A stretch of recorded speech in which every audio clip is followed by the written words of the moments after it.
तो जैसा कि पिछले क्लास में हमने सेकंड चैप्टर को खत्म कर लिया था और आज हम देखने वाले हैं थर्ड चैप्टर जिसका नाम है कोयला और पेट्रोलियम। तो आइए इस चैप्टर में समझने का प्रयास करते हैं आखिर क्या क्या मुख्य टॉपिक्स हैं, क्या क्या आपको पढ़ने हैं और किस किस चीज़ की आपको इसमें नॉलेज मिलने वाली है। तो सबसे पहले तो आपको यहाँ संसाधन के बारे में जानना है कि आखिर संसाधन होते क्या है। तो जो संसाधन है, इतना बात ध्यान रखिए, जो हमारे उपयोग की वस्तुएं होती हैं, जो वैसी वस्तु जो हमारे उपयोग में आती हैं उसे ही हम संसाधन कहते हैं। इतना आप सेट कर लीजिए संसाधन का डेफिनेशन। जैसे अगर आप बेंच पे बैठ रहे हैं तो वो भी एक संसाधन है, अगर आप मोबाइल से कुछ चीज रिकॉर्ड कर रहे हैं तो वो भी आपका संसाधन है, अगर आप खाना खा रहे हैं तो उससे आपको शक्ति मिल रही है तो वो भी आपका संसाधन है। यानी दुनिया में हर चीज संसाधन के रूप में बने हुए हैं। तो बात कर ले संसाधन के प्रकार की। संसाधन का मुख्यतः दो प्रकार होता है, एक मानवीय होता है और एक प्राकृतिक होता है।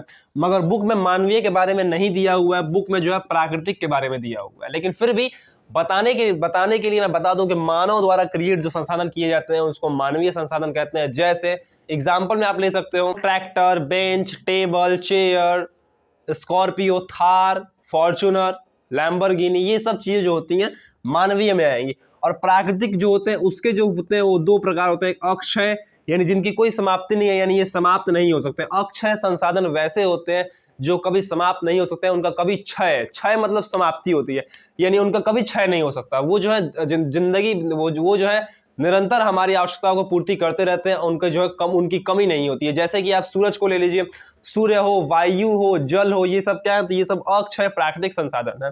एक और होते हैं जो समाप्त होने वाले प्राकृतिक संसाधन होते हैं। एक ऐसे संसाधन होते हैं जो समाप्त हो जाते हैं, जो कुछ ऐसे निश्चित तौर पे क्या होते हैं वो समाप्त हो जाते हैं। जैसे आपका पेट्रोलियम हो जाएगा, खनिज हो जाएगा या फिर कोयला हो जाएगा। ये सब क्या है, ये सब आने वाले समय में हो सकता है कि ये समाप्त हो जाए, मगर सूरज, वायु ये सब समाप्त नहीं होंगे, इसलिए इसको अक्षय के कैटेगरी में रखा जाता है। बुक में ये लिखा हुआ है कि हमारी जो आने वाली पीढ़ी है, हो सकता है हम उसके लिए कुछ ना बचाएं, हम पूरा चीज खर्चा कर दें, या फिर हम उनके लिए कुछ सामान छोड़ दें ताकि उनका भी काम आराम से चल सके और वो जो है उनकी आने वाली पीढ़ी के लिए कुछ चीजें बचा के रखें। तो इससे होगा क्या कि एक विकास, अच्छे से विकास होगा और किसी भी चीज से हमारी आने वाली पीढ़ी वंचित नहीं रहेगी।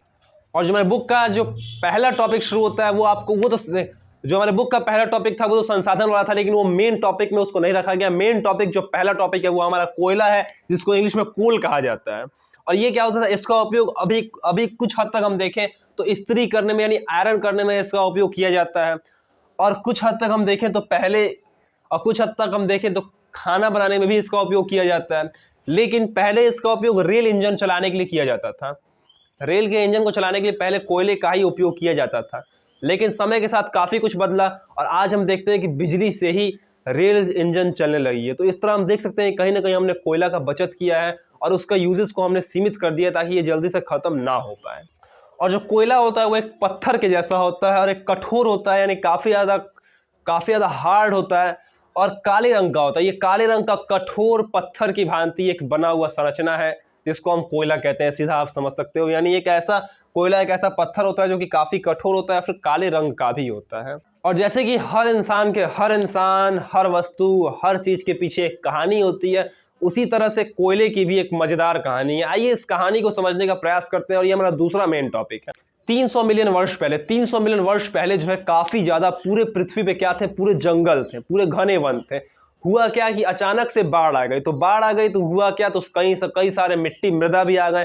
तो वो सारी मृदा क्या हुई, वो सारे मृदा जो है इसी घने वन के ऊपर घने वन जो थे हमारे पृथ्वी पर उसको ढक दी। तो यानी हुआ क्या कि जितने भी घने वन थे वो सारे मिट्टी के अंदर चले गए, धंस गए, संपीड़ित हो गए। उसके बाद क्या होता है, धीरे धीरे उच्च दाब यानी काफी ज्यादा दबाव रहता है इनके ऊपर, क्योंकि अब क्या हुआ, जैसे जैसे समतल हो गया तो वैसे ही लोग घर बनाना शुरू कर दिए या फिर कई सारा बर्डन देना शुरू कर दिए पृथ्वी के ऊपर।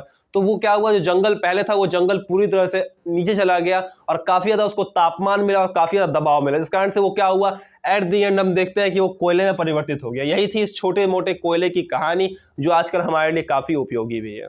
जो हमारे पौधे हैं, जो हमारे पेड़ पौधे थे, वन थे, जो हमारे वनस्पति थे, पेड़ पौधे थे, वो सब मिट्टी के नीचे दब गए, यानी वो सारे मृत हो गए, यानी मर गए।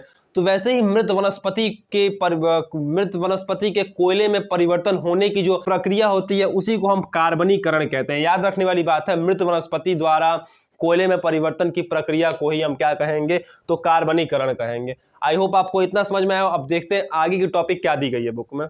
अब कह रहा है, अब यहाँ नेक्स्ट टॉपिक है हमारा कि कोयले के प्रक्रमण द्वारा कुछ उपयोगी उत्पाद, यानी कोयले को फैक्ट्री में ले जाके कुछ ऐसे उत्पाद बनाए जाते हैं जो हमारे लिए काफी ज्यादा उपयोगी होते हैं। जैसे कि इसमें लिखा हुआ है, सबसे पहला कोक है।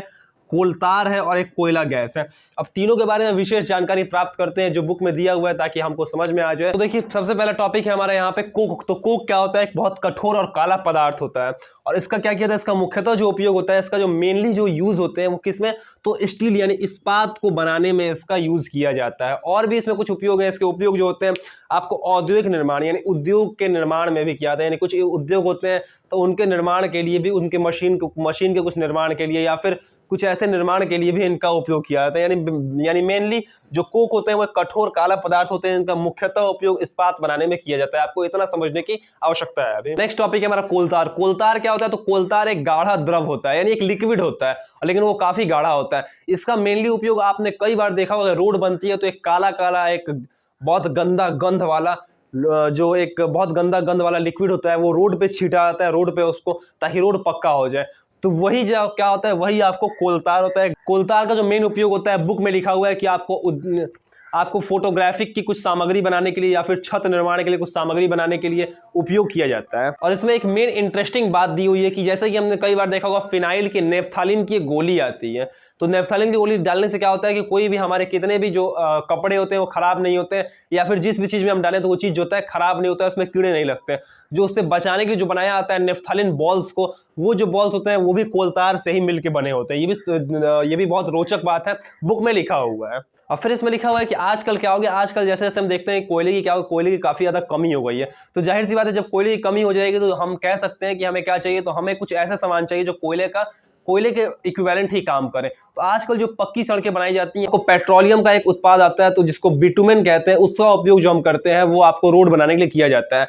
क्योंकि अभी मैंने बताया कि संसाधन जब कम होते हैं तो उसका कोई विकल्प खोज लिया जाता है ताकि वो संसाधन भी बचे रहे, हमारी आने वाली पीढ़ी भी उसके अभाव से ग्रसित ना हो। अब जैसे कि नाम से हमको पता चल रहा होगा कि कोयला के द्वारा बने गए गैस को ही कोयला गैस कहते हैं। नाम से जाहिर सी बात है, नाम से आपको पता चल जा रहा होगा। जैसे कोक के बारे में हमने पढ़ा कि वो कठोर और काला पदार्थ होता है जिसका उपयोग जो होता है स्टील बनाने में किया जाता है। तो उसी को बनाते समय एक गैस भी प्राप्त होती है जिसको हम कोयला गैस कहते हैं।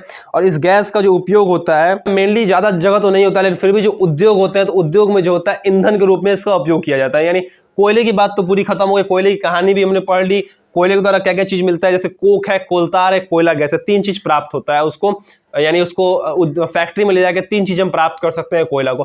तो ये 3 चीज के बारे में हमने पढ़ लिया। अब हमको जानना होगा पेट्रोलियम के बारे में। नेक्स्ट टॉपिक जो है हमारा पेट्रोलियम है। तो फिर नेक्स्ट क्लास में, तब तक के लिए बने रहे कंफर्ट क्लासेस के साथ। और कोई भी अगर आपको डाउट हो तो आप कमेंट करके बिल्कुल पूछ सकते हैं, आपको 100% रिप्लाई किया जाएगा। और बाकी आज की क्लास यही खत्म होती है, फिर पार्ट 2 में मिलते हैं।